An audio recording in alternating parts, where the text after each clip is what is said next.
Sewing pattern atau pola baju biasanya bisa sangat membingungkan, terutama di awalnya. Bagaimana caranya sebuah garis dan titik-titik yang aneh bisa berubah menjadi baju yang kita pakai? Halo keluarga Jetmart, ketemu lagi sama Vilen. Hari ini kita mau membahas atau mengenal pola-pola yang kita punya. Bisa jadi kalian bikin sendiri, atau mungkin kalian beli jadi, atau mungkin kalian dapat pola gratis dari internet. Nah, buat kalian yang ingin mengenal pola-pola baju, kalian berada di channel yang tepat, karena di video kali ini aku bakal tunjukin gimana caranya aku biasa membaca pola-pola yang aku dapatkan.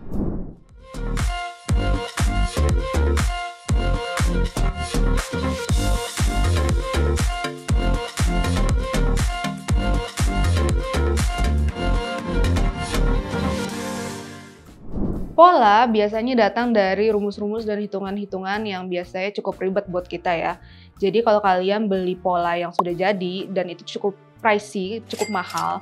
Jadi kalau kalian beli yang harganya dolar-dolaran itu juga sebenarnya sayang kalau seandainya kalau kita salah gunting atau mungkin nanti jadinya hilang.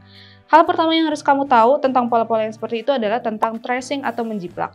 Tracing atau menjiplak itu sangat berguna buat kita, terutama untuk pengarsipan pola. Kenapa? Jadi kalau seandainya kalian beli pola jadi, itu kalian kan ada ukuran-ukurannya. Jadi kalau seandainya ukuran S, dia harus gunting sebelah mana, ukuran M harus kita gunting sebelah mana, dan seterusnya.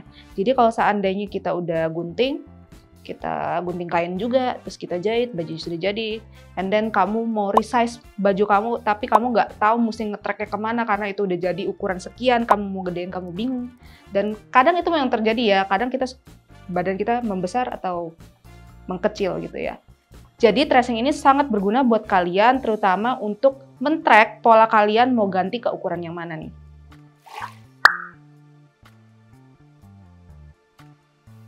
Untuk menjiplak, biasanya kita butuh beberapa bahan, yaitu kertas pola, penggaris, pensil, gunting, spidol, rubber, dan juga karbon jahit. Caranya adalah dengan menaruh pola kita di atas kertas kosong, lalu kita tandain aja nih sudut-sudut polanya. Biasanya aku bolongin pakai pen atau mungkin pakai rubber juga bisa. Nah, tinggal kita trace aja nih pakai radar, jadi nanti di baliknya ada titik-titik gitu. Setelah tanda-tandanya kejiplak, itu tinggal kamu tebelin aja nih pakai spidol dan juga penggaris gitu. Tinggal ditebelin, jadi tanda-tandanya itu bukan titik-titik lagi, tapi udah jadi kayak tanda line warna hitam mungkin, atau mungkin kalau kamu mau dibedain depan dan belakang, kamu kasih yang satu, yang bagian depan warna merah dan yang bagian belakang warnanya biru. Selanjutnya adalah pengenalan mengenai simbol. Nah, simbol ini juga cukup rumit menurutku, terutama buat orang yang baru pertama kali misalnya mau belajar pola. Karena simbol ini kan aneh-aneh ya, jadi kadang setiap pola itu punya simbol yang berbeda-beda. Jadi kali ini aku mau bahas mengenai simbol-simbol yang sebenarnya universal, jadi setiap pola itu pasti ketemu. Nah, ini dia simbol-simbolnya. Simbol yang pertama adalah pengenalan TB dan TD. Jadi kalau TB itu tengah belakang, TD itu tengah depan. Jadi kegunaannya adalah untuk menentukan bagian pola yang benar-benar ada di tengah. Karena tuh beberapa pola yang kita pelajari atau yang kita dapat secara free or maybe kita beli, itu datangnya itu akan dia bentuknya tuh udah ke fold, udah jadi belah dua gitu loh. Jadi otomatis harus kita tahu yang mana bagian TB dan bagian TD-nya. Lalu yang selanjutnya adalah bagian notches atau bagian tanda kutip. Jadi kalau di tanda-tanda pola itu ada bagian tanda kutipnya. Jadi benar-benar literally itu bentuknya tuh kayak lambang tanda kutip gitu. Nah, gunanya adalah untuk jadi tanda kita kalau mau nyambungin pola yang ini sama pola yang ini. Jadi kalau seandainya kita maybe mau jahit basti itu kan kita punya jarak bust point yang paling menonjol paling depan. Nah, itu kanan sama kirinya itu biasanya kita taruh notches atau si tanda kutipnya itu bentuknya kayak tanda kutip supaya itu titiknya sama waktu kita ngejahit. Selanjutnya adalah bagian kupnat atau darts. Nah, kupnat sendiri itu gunanya adalah untuk membuat rongga pada lekukan badan. Karena badannya manusia itu kan nggak lurus pleng gitu aja ya. Kita ada lekukan terutama untuk wanita di bagian bokong maybe atau mungkin di bagian dada. Nah, caranya adalah nanti kalau kita udah gunting bahan, kita kupnatnya itu kan biasa bentuk segitiga gitu ya. Nah, itu kainnya tinggal kita jahit. Nah, otomatis jahitannya itu nanti akan membuat ruang gitu. Jadi kalau kalian di rumah punya baju dress atau mungkin kalian punya celana, ini di laki-laki pun ada kalau di celana, dia suka ada di bagian depan tuh ada kayak garis gitu. Nah, itu adalah kupnat untuk membentuk ruang si lekukan badan manusia.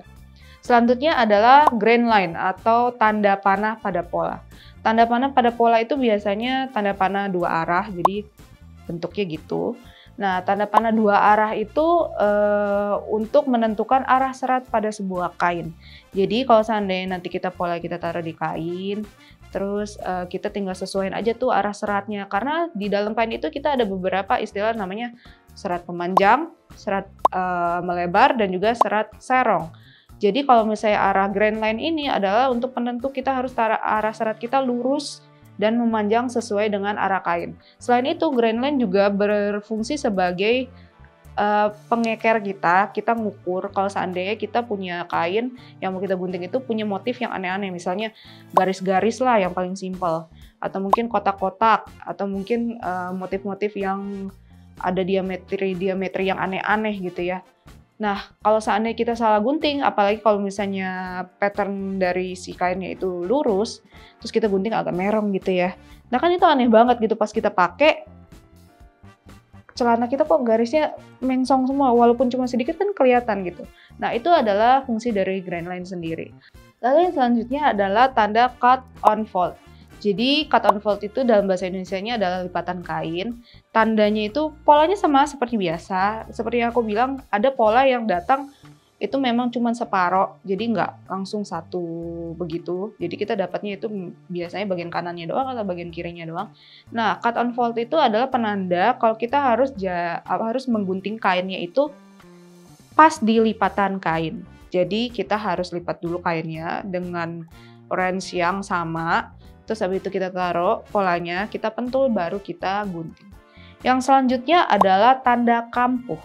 Nah, kampuh itu ada bagian lebih pada sebuah pola nih. Jadi biasanya kalau bagian samping itu ada yang taruh 2, ada yang taruh 3 cm. Nah, gunanya kampuh sendiri adalah untuk menyambung kain. Misalnya bagian kain bagian depan dan juga bagian belakang. Jadi rok kan ada bagian depan, ada bagian belakang. Nah, itu adalah kegunaan si kampuh. Simbol-simbol ini akan sering kamu temukan terutama buat kamu yang beli pola jadi. Terus kalau ini juga bisa buat kamu yang bikin pola, tapi belajar bikin polanya itu secara otodidak. Jadi kalian cari dari internet rumus-rumusnya, terus kalian buat sendiri. Nah, simbol-simbol ini sebenarnya membantu kita ya. Jadi bukan memperumit tapi membantu. Cuman kitanya aja harus tahu gimana cara membacanya. Lalu kalau kita polanya udah jadi, kita tinggal gunting kainnya. Gunting kainnya itu caranya ada 2 cara. Kalau di aku ada dengan gunting kain biasa, kita pentul terus kita gunting kainnya. Ada juga dengan roller cutter. Jadi roller cutter itu dia bentuknya kayak roller pizza. Nah itu tinggal kita, misalnya kita tindih aja gitu polanya di atas kain, tinggal kita roller kayak roller pizza, bener-bener kayak roller pizza. Atau mungkin kalian pentul terus baru kalian roller, itu juga bisa. Tapi kalau aku pribadi, aku lebih seneng itu kainnya kita lipat 2, taruh polanya, kita pentul satu-satu, baru kita gunting. Jadi tinggal ikutin aja tanda-tanda polanya, harusnya nggak ada yang salah. Jadi tinggal ikutin kampuhnya di mana, kupnatnya di mana, kalian radar tanda-tandanya, dan selesai. Tapi ternyata nggak sampai itu aja, setelah kalian gunting kainnya, kalian udah dapat polanya, kalian udah jiplak tanda-tanda polanya, masih ada satu lagi yang harus kamu lakukan, yaitu menjahit.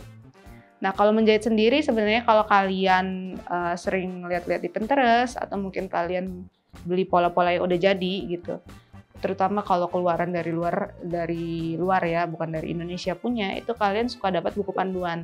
Nah, buku panduan itu sebenarnya udah ada tulisannya, kalian step by stepnya seperti apa yang harus kalian lakukan setelahnya. Tapi memang lebih baik kalian belajarnya secara video sih, lebih gampang. Seperti itu. Terima kasih banyak buat keluarga Jahitmat yang sudah menonton video kali ini dari awal sampai akhir. Semoga video ini bermanfaat buat kalian yang mau belajar tentang pola atau mungkin yang sering pusing tentang simbol-simbol pola. Terus juga mungkin kalian butuh insight atau motivasi untuk belajar jahit. Terima kasih banyak. Terus jangan lupa untuk subscribe channel ini, follow us on social media, bisa melalui IG, TikTok.